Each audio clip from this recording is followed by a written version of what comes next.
എല്ലാവർക്കും സലു കിച്ചനിലേക്ക് സ്വാഗതം. ഞാൻ സമീറ. ഇന്ന് ഞാൻ പ്രഭാതം എടുക്കാനായിട്ട് തയ്യാറെടുത്തതാണ്. പക്ഷെ മഴ അതിന് അനുവദിച്ചിട്ടില്ല. അതേ കണ്ടോ, നല്ല മഴ പെയ്തുകൊണ്ടിരിക്കുകയാണ്. അപ്പോൾ ഇവരുടെ ജോഗിങ് എല്ലാം മുടങ്ങിയിരിക്കുകയാണ്. എങ്കിലും ഇവർ ഇവിടെ റൂമിൻ്റെ അകത്ത് എക്സസൈസ് ചെയ്യാണ്. ഇന്നിപ്പോൾ ഇവർക്ക് നല്ല സുഖമാണെന്ന് തോന്നുന്നു. കാരണം ഫാനൊക്കെ ഇട്ടിട്ടാണ് ഇതേ കണ്ടോ എക്സസൈസ് ഇവിടെ നടക്കുന്നത്. അപ്പോൾ അതിനൊരു കോംപ്രമൈസ് നിസാർക്ക് ചെയ്തിട്ടില്ല. അപ്പോൾ നമുക്ക് എന്തായാലും ഇന്നത്തെ ആ റെസിപ്പിയിലേക്ക് പോയാലോ?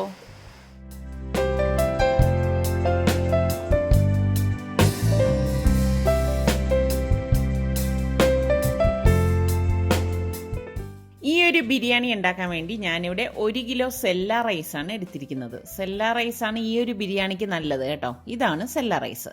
അപ്പോൾ ഇത് ഞാൻ നന്നായിട്ട് കഴുകിയിട്ട് കുറച്ചധികം വെള്ളം ഒഴിച്ച് ഒരു 20 മിനിറ്റ് കുതിരാനായിട്ട് മാറ്റി വെക്കും. ഇതിലേക്ക് വേണ്ടിയിട്ട് ഞാനിവിടെ 1.5 കിലോ ചിക്കനാണ് എടുത്തിരിക്കുന്നത്. അത്യാവശ്യം വലിപ്പമുള്ള പീസാക്കി കട്ട് ചെയ്ത് ഇതുപോലെ ഞാൻ എടുത്തിട്ടുണ്ട്. നന്നായിട്ട് കഴുകി ഡ്രെയിൻ ചെയ്ത ചിക്കൻ ഇതുപോലെ ഒരു സോസ് പാനിലേക്ക് ഇട്ട് കൊടുക്കും. ഇതിലേക്ക് ഞാനിനി 2 ടീസ്പൂൺ മഞ്ഞൾപ്പൊടിയും 3 table spoon Kashmiri chilli powder ഇട്ട് കൊടുക്കും. കാശ്മീരി ചില്ലി പൗഡർ ആകുമ്പോഴേക്ക് എരിവുണ്ടാവത്തില്ല, എന്നാൽ നല്ല കൊഴുപ്പ് കിട്ടും, നല്ല കളറും ആയിരിക്കും. പിന്നെ നമ്മളിതിലേക്ക് പാകത്തിനുള്ള ഉപ്പും, ഇവിടെ ഞാൻ 3 മീഡിയം സൈസ് സവോള സ്ലൈസ് ചെയ്തെടുത്ത് വെച്ചിട്ടുണ്ട്. ഈ സവോളയും കൂടെ ഇതിലേക്ക് ഇട്ടിട്ട് 1 ടീസ്പൂൺ ജിഞ്ചർ ഗാർലിക് പേസ്റ്റും കൂടി ചേർത്ത് ഇത് കൈകൊണ്ട് നന്നായിട്ടൊന്ന് മിക്സ് ചെയ്തെടുക്കും. ഒട്ടും വെള്ളം ചേർക്കരുത് കേട്ടോ. എന്നിട്ട് ഈ പാത്രം മൂടി വെച്ചിട്ട് നമ്മൾ വേവിച്ചെടുക്കുകയാണ് ചെയ്യുന്നത്. 5 മിനിറ്റ് കഴിഞ്ഞ ശേഷം ഞാൻ ഇതിൻ്റെ അടപ്പൊന്ന് മാറ്റി നോക്കുകയാണ്. നമ്മൾ ഇതിലേക്ക് വെള്ളം ഒട്ടും ചേർക്കരുത് കേട്ടോ, അത് പ്രത്യേകം ശ്രദ്ധിക്കണം. എന്നിട്ട് ഈ ചിക്കൻ നന്നായിട്ട് ഇളക്കിയിട്ട് വീണ്ടും അടച്ചു വെച്ച് വേവിച്ചെടുക്കും. ഇപ്പോൾ ഒരു 10 മിനിറ്റ് ആയിട്ടുണ്ട് നമ്മളിത് അടച്ചു വെച്ചിട്ട്. ഞാൻ ഇതിൻ്റെ അടപ്പൊന്ന് മാറ്റി നോക്കുകയാണ്. കണ്ടോ, ഇതിപ്പം ചിക്കനിൽ നിന്നും സവോളയിൽ നിന്നുമൊക്കെ ഊറി വന്ന ചാറാണ്. ഇതുപോലെ വരും. അപ്പം ഞാനിത് വീണ്ടും ഒന്ന് മിക്സ് ചെയ്ത ശേഷം അടച്ചു വെച്ച് വീണ്ടും വേവിച്ചെടുക്കുകയാണ്. ടോട്ടൽ 20 മിനിറ്റ് നമ്മളിപ്പം ഇങ്ങനെ വേവിച്ചെടുക്കും. ഇപ്പോൾ 20 മിനിറ്റ് കഴിഞ്ഞപ്പോഴേക്ക് കണ്ടോ ചാറൊക്കെ ഒന്ന് കുറുകിയിട്ടുണ്ട്. നല്ലതുപോലെ ഒന്ന് ഇളക്കിയ ശേഷം ഞാനിത് ഗ്യാസ് ഓഫ് ചെയ്ത് അടച്ച് മാറ്റി വെക്കുവാണ്. ഇപ്പോൾ റൈസ് വേവിക്കാൻ വേണ്ടിയിട്ട് ഞാനിവിടെ ഒരു വലിയ പാത്രത്തിൽ കുറച്ചധികം വെള്ളം വെച്ചിട്ടുണ്ട്. അതിലേക്ക് ഞാൻ പാകത്തിനുള്ള ഉപ്പിട്ടിട്ടുണ്ട്. പിന്നെ 3-4 ചെറിയ ബേ ലീഫ്, ഒരു 4 ഏലക്കായ, 4 ഗ്രാമ്പു, 2-3 ചെറിയ പീസ് പട്ട, ഇതുപോലെ ഒരു ഉണക്ക നാരങ്ങ, ഇത്രയും ഇതിലേക്ക് ഇട്ടിട്ട് നന്നായിട്ടൊന്ന് ഇളക്കി കൊടുക്കും. ഇളക്കി കൊടുത്ത ശേഷം ഞാൻ ഇതിലേക്ക് ഒരു 4 പച്ചമുളകും കൂടി ഇട്ട് കൊടുക്കാണ് കേട്ടോ. അപ്പോൾ വെള്ളം തിള വരുന്ന സമയത്ത് നമ്മൾ ഈ കഴുകി ഡ്രെയിൻ ചെയ്ത് വെച്ചിരിക്കുന്ന അരി ഇതിലേക്ക് ഇട്ടിട്ട് ഒന്ന് ഇളക്കിയ ശേഷം അത് ഞാൻ വേവിക്കാൻ വെക്കുകയാണ്. ഈ സമയം കൊണ്ട് നമുക്കൊരു മസാല തയ്യാറാക്കണം. അതിനുവേണ്ടി ഞാനിവിടെ ഒരു സോസ് പാൻ അടുപ്പത്തേക്ക് വെച്ചിട്ടുണ്ട്. ഇതിലേക്ക് ഞാൻ 3 ടേബിൾ സ്പൂൺ എണ്ണ ഒഴിച്ചു കൊടുത്തിരിക്കുകയാണ്. ഇതിലേക്ക് ഞാൻ 4 പട്ട, 1 ടീസ്പൂൺ കുരുമുളക്, 4 ഗ്രാമ്പു, 2-3 ബേ ലീഫ് ഇത്ര ഇട്ടിട്ടുണ്ട്. ഇത് ഇത്രയും ഇതിലേക്ക് ഇട്ടിട്ട് ഒന്ന് ഇളക്കി കൊടുക്കും. ഇളക്കി കൊടുത്ത ശേഷം ഇതിലേക്ക് ഞാൻ 1 ടേബിൾ സ്പൂൺ ജിഞ്ചർ ഗാർലിക് പേസ്റ്റും 3 തൊണ്ടൻ മുളകുമാണ് ഇട്ട് കൊടുത്തിരിക്കുന്നത്. അപ്പം തൊണ്ടൻ മുളകൊക്കെ ഇടുമ്പോൾ ഒരു പ്രത്യേക ടേസ്റ്റ് ആണ് കേട്ടോ ഇതിന്. പിന്നെ ഞാൻ ഇതിലേക്ക് ഫ്ലെയിം നന്നായിട്ട് കുറച്ചിട്ട് 1/2 ടേബിൾ സ്പൂൺ കാശ്മീരി ചില്ലി പൗഡറും 2 ടേബിൾ സ്പൂൺ മല്ലിപ്പൊടിയും 1 ടീസ്പൂൺ ഗരം മസാല പൊടിയും 1 ടീസ്പൂൺ മഞ്ഞൾപ്പൊടിയും പിന്നെ ഞാൻ 1 ടീസ്പൂൺ വലിയ ജീരകം, അതായത് ഫെന്നൽ സീഡ്, അതും കൂടി ഇതിലേക്ക് ഇട്ട് കൊടുക്കുകയാണ്. ഇട്ട് കൊടുത്ത ശേഷം നന്നായിട്ടൊന്ന് ഇളക്കി കൊടുക്കും. ഇതുപോലെ ഇളക്കി കൊടുത്ത ശേഷം ഞാനിവിടെ 2 കുറച്ച് വലിപ്പമുള്ള ടൊമാറ്റോ ചെറുതായിട്ട് കട്ട് ചെയ്തെടുത്തിട്ടുണ്ട്. ആ ടൊമാറ്റോയും കൂടി ഇട്ടിട്ട് ഒന്ന് ഇളക്കി കൊടുക്കുകയാണ് ചെയ്യുന്നത്. അതിനുശേഷം ഞാനിതിലേക്ക് 1/4 കപ്പ് നല്ല കട്ടിയുള്ള തൈര് എടുത്തിട്ടുണ്ട്. ഈ തൈര് ഇതിലേക്ക് ഇട്ടിട്ട് നല്ലതുപോലെ ഒന്ന് മിക്സ് ചെയ്ത് കൊടുക്കും. അപ്പോൾ ഞാനിവിടെ ഫ്ലെയിം ഇപ്പോൾ കുറച്ച ശേഷമാണ് തൈര് ഇതിലേക്ക് ചേർത്ത് കൊടുത്തിരിക്കുന്നത് കേട്ടോ. പിന്നെ ഞാൻ കുറച്ച് മല്ലിയിലയും കുറച്ച് പുതിന ഇലയും കൂടി ഇതിലേക്ക് കട്ട് ചെയ്തിട്ടിട്ട് നന്നായിട്ടൊന്ന് ഇളക്കി കൊടുക്കും. അപ്പോൾ നമ്മളുടെ ചിക്കനുള്ള മസാലയാണ് ഞാനിപ്പോൾ തയ്യാറാക്കിയത്. അപ്പം നിങ്ങൾക്ക് തോന്നും ഇതൊക്കെ ആദ്യമേ ചെയ്തുകൂടെയെന്ന്. പക്ഷേ ഇങ്ങനെ ചെയ്യുമ്പോഴേക്ക് വേറൊരു ടേസ്റ്റാണ് കേട്ടോ. നിങ്ങൾ ട്രൈ ചെയ്ത് നോക്കൂ. അപ്പം ഞാൻ ഇതുപോലെ നന്നായിട്ട് മിക്സ് ചെയ്ത ശേഷം നമ്മൾ ഈ വെന്തിട്ട് മാറ്റി വെച്ചിരിക്കുന്ന ചിക്കൻ ഉണ്ടല്ലോ, അത് ഫുള്ളായിട്ട് ഞാൻ ഈ മസാലയിലേക്ക് ഇട്ട് കൊടുത്തിട്ട് നല്ലതുപോലെ ഒന്ന് ഇളക്കി കൊടുക്കും. ഇന്ന് എനിക്ക് നിങ്ങളോട് ചോദിക്കാനുള്ളത്, ഞാൻ ഏകദേശം 1000-ൽ കൂടുതൽ റെസിപ്പീസ് പോസ്റ്റ് ചെയ്തിട്ടുണ്ട്.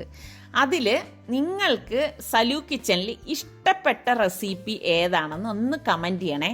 എനിക്കറിയാനുള്ള ഒരു ആകാംക്ഷ കൊണ്ടാണ് ഞാൻ ഈ ചോദിക്കുന്നത്. ഇങ്ങനെയൊക്കെയല്ലേ നിങ്ങളുടെ ഇഷ്ടങ്ങൾ എനിക്ക് തിരിച്ചറിയാൻ പറ്റത്തുള്ളൂ. അപ്പോൾ ദേ നമ്മളുടെ റൈസ് ഇവിടെ ദേ പാകത്തിന് വെന്ത് വന്നിട്ടുണ്ട്. അപ്പം ഇങ്ങനെ വെന്ത് കുഴയാതിരിക്കാൻ വേണ്ടിയിട്ടും ഒരു പ്രത്യേക ടേസ്റ്റ് വരാൻ വേണ്ടിയിട്ടുമാണ് ഞാനിവിടെ സെല്ലാർ റൈസ് ഉപയോഗിച്ചിരിക്കുന്നത്. കണ്ടോ, ഇതിപ്പോൾ പാകത്തിന് വെന്ത് വന്നിട്ടുണ്ട്. അപ്പോൾ ഇതിനി നമുക്കൊന്ന് ഡ്രെയിൻ ചെയ്തെടുക്കാം. ചിക്കനൊക്കെ ഇവിടെ പാകത്തിന് വെന്ത് വന്നിട്ടുണ്ട്. ഞാൻ ഇതിൻ്റെ ടേസ്റ്റ് നോക്കിക്കോട്ടെ. അടിപൊളി സൂപ്പർ ടേസ്റ്റാണ് കേട്ടോ. പിന്നെ നമുക്ക് വേണ്ടത് ഒരു വാഴയിലയാണ്. ഈ വാഴയിലയൊന്ന് വാട്ടിയെടുക്കണം. ഇപ്പം ദേ നമ്മളുടെ ചിക്കൻ ഇവിടെ റെഡി ആയിട്ടുണ്ട്. ചാറൊക്കെ ഒന്ന് കുറുകി വന്നിട്ടുണ്ട്. അപ്പം നമുക്കിനി ഇതെങ്ങനെയാണ് സെറ്റ് ചെയ്യുന്നതെന്ന് നോക്കാം. ഞാൻ ഇത് സെറ്റ് ചെയ്യാൻ വേണ്ടിയിട്ട് ഈ റൈസ് വേവിച്ച പാത്രം തന്നെയാണ് എടുത്തിരിക്കുന്നത്. അതിലേക്ക് ആദ്യം നമ്മൾ ഇതിൻ്റെ ചാറ് ഒഴിച്ചു കൊടുക്കാം. എന്നിട്ട് കുറച്ച് കഷ്ണങ്ങൾ ഇതിലേക്ക് ഇട്ട് കൊടുക്കണം കേട്ടോ. ഞാൻ വളരെ ലോ ഫ്ലെയിമിലാണ് വെക്കാൻ പോകുന്നത് കേട്ടോ.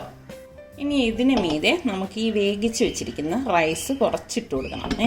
പകുതിയാണ് ഇട്ട് കൊടുക്കുന്നത്. ഒന്ന് ലെവൽ ചെയ്ത് കൊടുക്കാം. അപ്പം ഇതിന് മീതെ ഞാൻ മല്ലിയിലയും പുതിനയിലയും ഇതുപോലെ ഒന്ന് കട്ട് ചെയ്തിട്ട് കൊടുക്കുകയാണ്. പിന്നെ പെർമിറ്റഡ് ഫുഡ് കളർ യെല്ലോ ഞാൻ 2 ഡ്രോപ്പ് വീതം ഇതുപോലെ ഒഴിച്ചു കൊടുക്കും. അതിനുശേഷം ഞാൻ ഈ ചിക്കൻ്റെ മസാല ബാക്കിയിരിക്കുന്നത് ഫുള്ളായിട്ട് ഇതിലേക്ക് ഇട്ടിട്ട് ഇതുപോലെ ഒന്ന് ലെവൽ ചെയ്ത് കൊടുക്കും. ലെവൽ ചെയ്ത് കൊടുത്ത ശേഷം ബാക്കിയിരിക്കുന്ന റൈസ് ഫുള്ളായിട്ട് ഞാൻ ഇതിലേക്ക് ഇട്ട് കൊടുക്കുകയാണ് ചെയ്യുന്നത്. കണ്ടോ, എന്നിട്ട് നമ്മളൊരു സ്പൂൺ കൊണ്ട് ഇതുപോലെ ഒന്ന് ലെവൽ ചെയ്താൽ മതി. അപ്പം ഞാൻ ഇതിലേക്ക് ചേർക്കാൻ വേണ്ടിയിട്ട് 1 ടേബിൾ സ്പൂൺ നെയ്യ് ചൂടാക്കുകയാണ്. ഇതിലേക്ക് ഞാൻ ഒരു 10-12 കാഷ്നട്ടും അതുപോലെ തന്നെ കിസ്മിസും എടുത്തിട്ടുണ്ട്. അതൊന്ന് മൂപ്പിച്ചെടുക്കുകയാണ്. അപ്പം ഇതുപോലെ വേണം മൂപ്പിച്ചെടുക്കാനായിട്ട്. അപ്പം ഈ മൂപ്പിച്ചിരിക്കുന്ന കാഷ്നട്ടും കിസ്മിസും നമ്മൾ റൈസിലേക്ക് ഇട്ട് കൊടുക്കുകയാണ് ചെയ്യുന്നത്. പിന്നെ ഞാനിവിടെ ഒരു ചാർക്കോൾ കത്തിച്ച് എടുക്കുന്നുണ്ട്. കാഷ്നട്ടും കിസ്മിസും ഫുള്ളായിട്ട് നമ്മൾ ഈ ഒരു റൈസിന് മീതെ ഇട്ട് കൊടുക്കും. അതിനുശേഷം വീണ്ടും ഞാൻ 2 ഡ്രോപ്പ് പെർമിറ്റഡ് ഫുഡ് കളർ ഇട്ട് കൊടുക്കുകയാണ്. ഇത് ഓപ്ഷണലാണ് കേട്ടോ. നിങ്ങൾക്ക് താല്പര്യം ഇല്ലെങ്കിൽ അത് ഒഴിവാക്കാവുന്നതാണ്.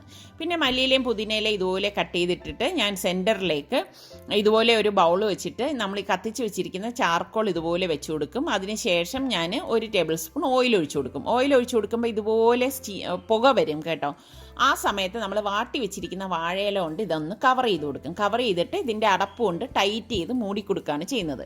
ഇത് കാണുമ്പോൾ പലർക്കും തോന്നും ഇതൊരു മന്തിയുടെ റെസിപ്പി അല്ലേ എന്ന്. ഇത് മന്തിയൊന്നുമല്ല, ശരിക്ക് അടിപൊളി ഒരു ബിരിയാണി റെസിപ്പി തന്നെയാണ് കേട്ടോ. ഞാൻ ഇതിനിട്ടിരിക്കുന്ന പേര് ചാർക്കോൾ ബിരിയാണി എന്നാണ്.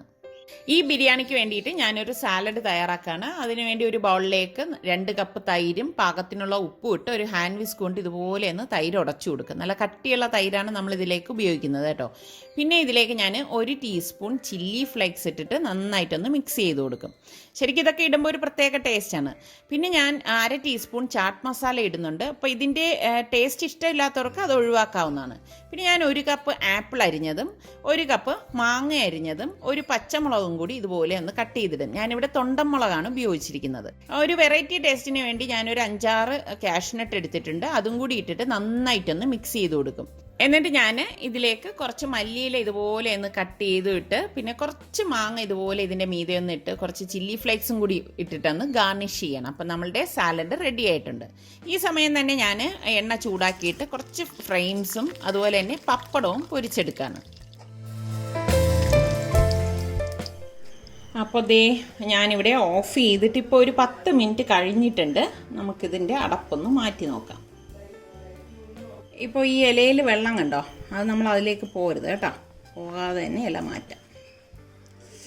ഓ, അടിപൊളി സൂപ്പർ മണമാണ് കേട്ടോ. സൂപ്പർ മണമാണ് വരുന്നത്.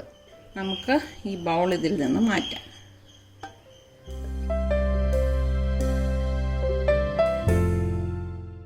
വളരെ പെട്ടെന്ന് തന്നെ നമുക്ക് തയ്യാറാക്കി എടുക്കാൻ പറ്റുന്ന ചാർക്കോൾ ബിരിയാണി ഇവിടെ റെഡി ആയിട്ടുണ്ട്. നല്ല ടേസ്റ്റാണ് കേട്ടോ ഇത്. അപ്പോൾ ഇത് എൻ്റെ ഒരു മനസ്സിൽ തോന്നിയ ഐഡിയ വെച്ച് ഞാൻ തയ്യാറാക്കിയതാണ്. അപ്പോൾ നിങ്ങളും ട്രൈ ചെയ്ത് നോക്കണം. അതുപോലെ തന്നെ നമ്മളുടെ ഫ്രൂട്ട് സാലഡ് എന്ന് പറയുമ്പോൾ തെറ്റിദ്ധരിക്കേണ്ട, ഞാൻ ഉണ്ടാക്കിയ രീതി നിങ്ങൾ കണ്ടല്ലോ. അതും ഈ ബിരിയാണി നല്ല കോമ്പിനേഷനാണ്. പിന്നെ പപ്പടം കഴിഞ്ഞ് കഴിഞ്ഞാൽ പിന്നെ നമുക്ക് എന്ത് വേണം?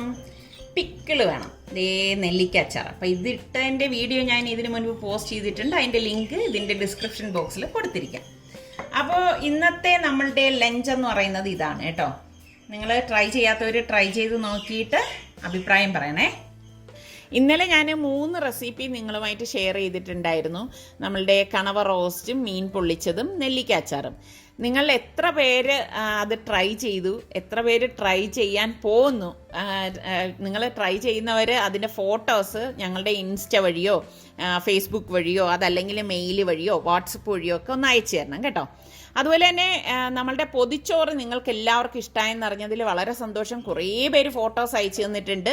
അപ്പോൾ എനിക്ക് സൗകര്യം കിട്ടുന്ന അനുസരിച്ച് ഞങ്ങളുടെ വീഡിയോയിൽ അതൊക്കെ ഉൾപ്പെടുത്താൻ ശ്രമിക്കുന്നതാണ്. അപ്പോൾ ഇന്നത്തെ ഈ റെസിപ്പി നിങ്ങൾക്ക് എല്ലാവർക്കും ഇഷ്ടമായെന്ന് വിശ്വസിക്കുന്നു. സബ്സ്ക്രൈബ് ചെയ്യാത്തവർ, നിങ്ങൾക്ക് നമ്മളുടെ ചാനൽ ഇഷ്ടപ്പെട്ടാൽ സബ്സ്ക്രൈബ് ചെയ്യാൻ മറന്നു വരുതേ. അതുപോലെ ഷെയർ ചെയ്യുകയും കൂടി വേണം കേട്ടോ. അപ്പോൾ അടുത്ത് നമുക്ക് നല്ല റെസിപ്പിയുമായി വരുന്നത് വരെ എല്ലാവർക്കും ബൈ.